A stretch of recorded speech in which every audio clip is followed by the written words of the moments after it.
This is the final episode, 3 of 3, on the science and practice of cognitive recovery. In episode 1, we established why the brain requires downtime.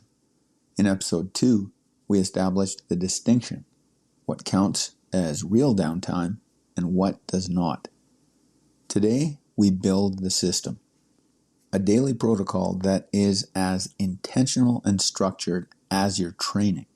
The template, the rules, the rhythm, and the scope of effort that scales the protocol to match current capacity, because a system that only works on your best day is not a system, it's a wish. Hey there, it's me, Core, and you're listening to Exercising Consistency, from fitness to flourishing. The daily template. A downtime schedule works best when it is simple, rhythmic, and repeatable. Something you can run every day without thinking. The cognitive equivalent of a well-programmed training day. Here's the full structure. In the context of my scope of effort scale, this is the run standard. Aim for this on days when you can. We'll fill in the rest of the standards after this. Morning reset, 5 to 10 minutes. The transition from sleep into wakeful cognition is delicate. The brain is emerging from a state of offline maintenance. If you immediately flood it with input, notifications, email, the news, or intense cognitive tasks like trying to solve problems, you bypass the natural transition and force the prefrontal cortex into high demand before it's ready. Here's the practice. Sit quietly with an unfocused gaze. No phone, no input. Let the mind idle. This stabilizes the prefrontal cortex before the day's demands begin. It's the cognitive equivalent of warming up before a workout. You wouldn't load a barbell with your working weight and start lifting cold. Do not do the equivalent to your brain. Focus block rhythm. 45 to 60 minutes of work, then 2 minutes of micro rest. This is your core work structure. Focus with full attention for one block. Then step away. Stand up, look out a window. Let your gaze go unfocused. Let your attention drift. No phone, no input, no goals. Just 2 minutes of genuine idleness. This prevents the vigilance decline that sets in after sustained concentration. Without micro rest, your brain stops registering the task as important. The goal activation fades. Attention drifts. The prefrontal cortex fatigues. Brief diversions reset that activation. The rhythm is 2 to 3 focus blocks in the morning, each followed by micro rest. The same pattern repeats in the afternoon. Midday deep rest, 20 to 30 minutes. This is the biggest cognitive return on investment of the day. The midday deep rest allows the default mode network to fully activate. Memory consolidation, emotional processing, creative recombination. The work the default mode network cannot do while the executive networks are dominant. The practice is a walk outside without headphones, sitting somewhere quiet, slow, mindless chores like dishes or sweeping. The body moves, the mind wanders. No podcasts, no music, no scrolling, no input. Evening creative drift, 30 to 60 minutes. Unstructured, low input time. A shower, stretching, sitting outside, light chores. This is where insights surface. The incubation effect. The brain connecting ideas that focused attention could not reach. Don't try to solve anything. Don't direct the thinking.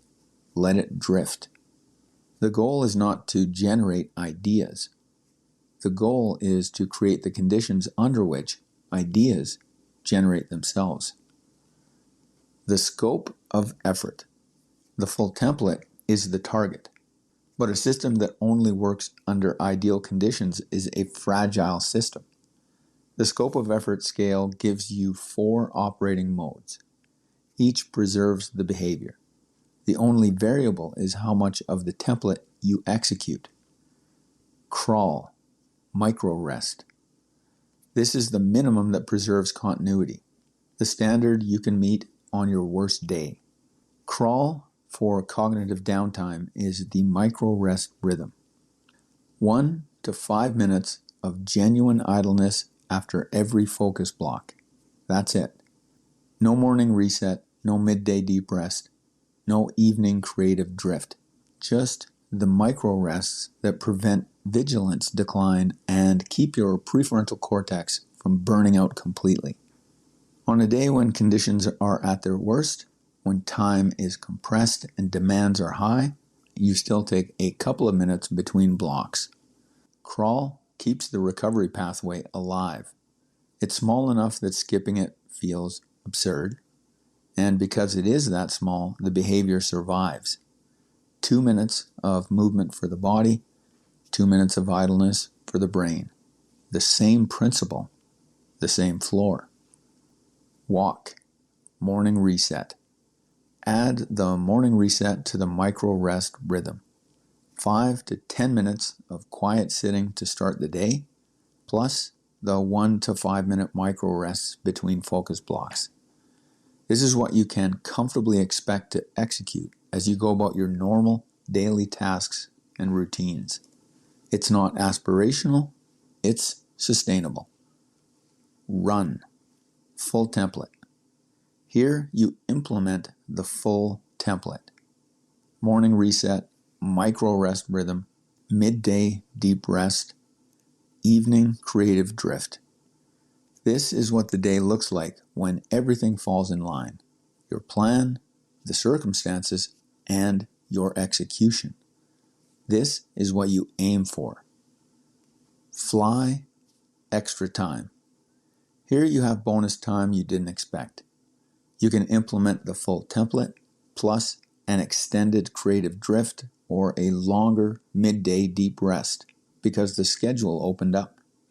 An unstructured afternoon, a long walk without destination. Fly is not something you schedule. It's something that happens, not a target, a gift. Of all these standards, crawl is the most important. If crawl survives, the system survives. The 5 rules. The template is the structure. Here are the rules that make it work. The no input rule. Downtime must be free of external stimulation. No phone, no podcasts, no music, no conversation that requires active listening. The brain cannot activate the default mode network while processing new input.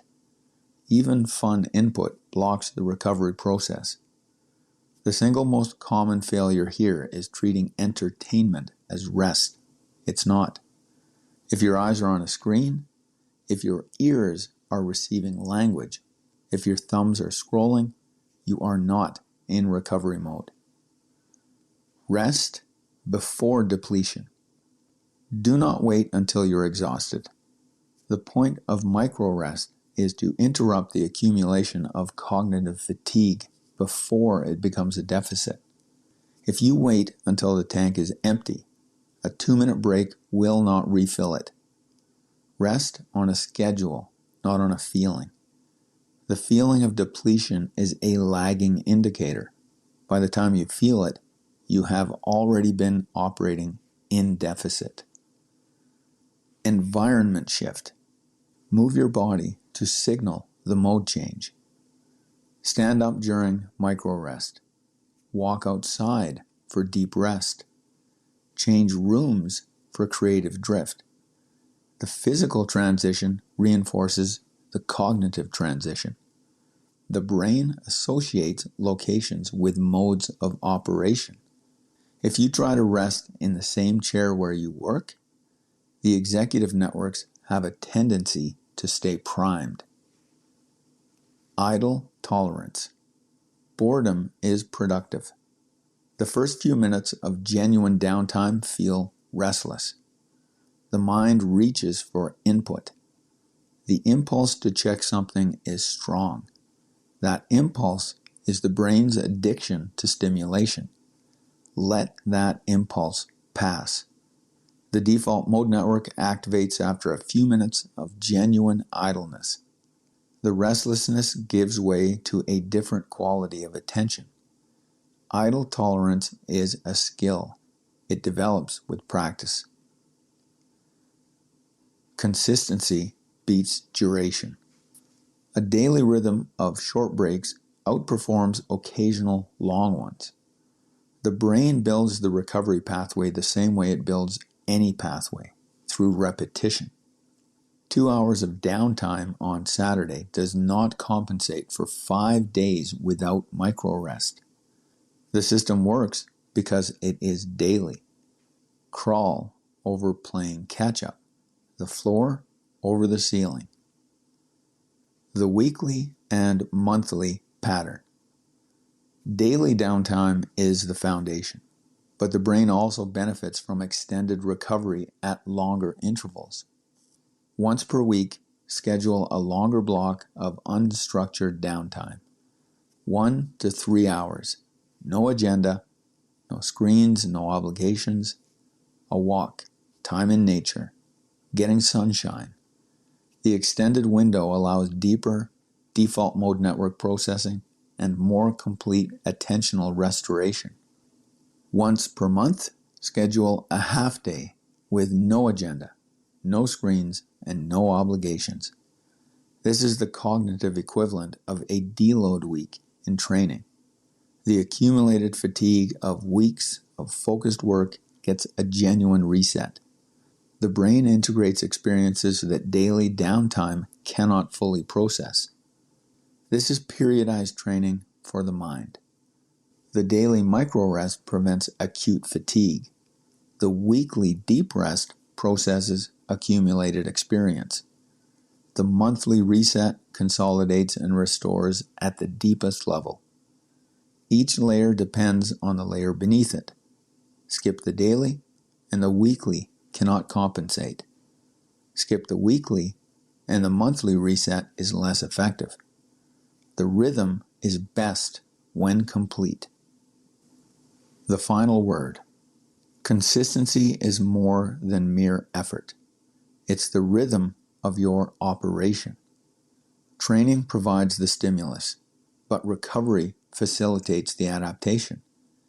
You now possess the dual architecture, a system to drive your output and a protocol to preserve the cognitive sharpness required to sustain it. The template, the scope of effort, and the periodized resets treat your brain with the same intentionality as your physical training. Crawl to keep the pathway alive. Walk for steady forward movement. Run to move forward faster. Fly when life opens up. This is the mechanism that makes consistency durable. It's how you engineer a mind capable of carrying ambition over the long arc of years. The cycle is complete. This is the protocol for a mind built to flourish. To emulate the body's systems and become the person who follows through on their most important goals, join the Act Score Challenge. That's it for today. Catch you next time.